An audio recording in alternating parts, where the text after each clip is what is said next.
Liquor స్కామ్లో ఏడాది మార్చి 15న కవితను ఈడీ అరెస్ట్ చేసింది. మనీ లాండరింగ్ నిరోధక చట్టం కింద అరెస్టు చేసినట్లు ఈడీ అసిస్టెంట్ డైరెక్టర్ జోగిందర్ అప్పట్లో ప్రకటించారు.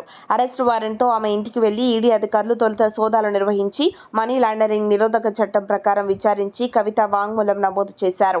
ఆమె నుంచి 5 సెల్ ఫోన్లు స్వాధీనం చేసుకున్నారు. అనంతరం కవితను తీహార్ జైలుకు తరలించారు. అయితే నాటి నుండి తీహార్ జైల్లో ఉన్న కవితకు మంగళవారం బెయిల్ లభించింది. సుప్రీంకోర్టు షరతులతో కూడిన బెయిల్ మంజూరు చేసింది. ఆమె దాఖలు చేసిన బెయిల్ పిటిషన్పై జస్టిస్ బిఆర్ గవాయ్, జస్టిస్ విశ్వనాథన్తో కూడిన ధర్మాసనం విచారణ చేపట్టింది. కవిత తరపున సీనియర్ న్యాయవాది ముకుల్ రోహత్గి, ఈడీ తరపున ఏఎస్పీ వాదనలు వినిపించారు. ఇరువైపులా వాదనలు విన్న ధర్మాసనం ఎట్టకేలకు 150 రోజుల తర్వాత కవితకు ఈడీ, సిబిఐ కేసులో బెయిల్ ఇస్తున్నట్లు ధర్మాసనం పేర్కొంది. బెయిల్ మంజూరుకు సుప్రీంకోర్టు 3 ప్రధానమైన కారణాలు చెప్పింది. సిబిఐ తుది ఛార్జిషీట్ దాఖలు చేసిందని, ఈడీ కూడా దర్యాప్తు పూర్తి చేసిందని పేర్కొంది. నిందితురాలు జైల్లో ఉండాల్సిన అవసరం లేదంది. మహిళగా కూడా పరిగణించాల్సిన అవసరం ఉందని అభిప్రాయపడింది. అందుకే బెయిల్ మంజూరు చేస్తున్నట్లు ధర్మాసనం వెల్లడించింది. కవితకు షరతులతో కూడిన బెయిల్ ఇచ్చిన సుప్రీంకోర్టు 10 లక్షల విలువైన 2 షూరిటీలు సమర్పించాలని ఆదేశించింది. అలాగే సంబంధిత అధికారులకు కవిత పాస్పోర్ట్ను అప్పగించాలని సూచించింది.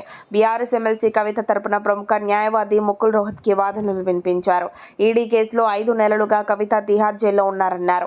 ఈ కేసులో మొత్తం 493 మంది సాక్షుల విచారణ ముగిసిందన్నారు. 100 కోట్లు చేతులు మారినట్లు ఆరోపణలు మాత్రమే అని ఆయన కొట్టిపారేశారు.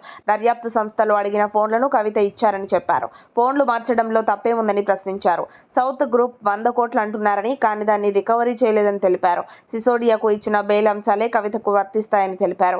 ఇప్పటికే విచారణ పూర్తి కావడంతో బెయిల్ ఇవ్వాల్సిందేనని ముకుల్ ధర్మాసనాన్ని కోరారు. దీంతో ఇక మంగళవారం ఆమెకు బెయిల్ రావడంతో శంషాబాద్ ఎయిర్పోర్ట్ దగ్గర కవితకు బీఆర్ఎస్ శ్రేణులు గ్రాండ్ వెల్కమ్ చెప్పారు.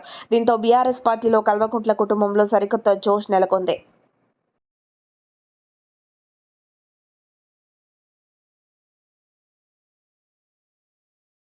మరిన్ని అప్డేట్స్ కోసం మా కాయ్ టీవీని సబ్స్క్రైబ్ చేసుకోండి. మా వీడియో కనుక మీకు నచ్చినట్లయితే లైక్ చేయండి, షేర్ చేయండి. మీ విలువైన అభిప్రాయాలను కామెంట్ బాక్స్లో తెలియజేయండి.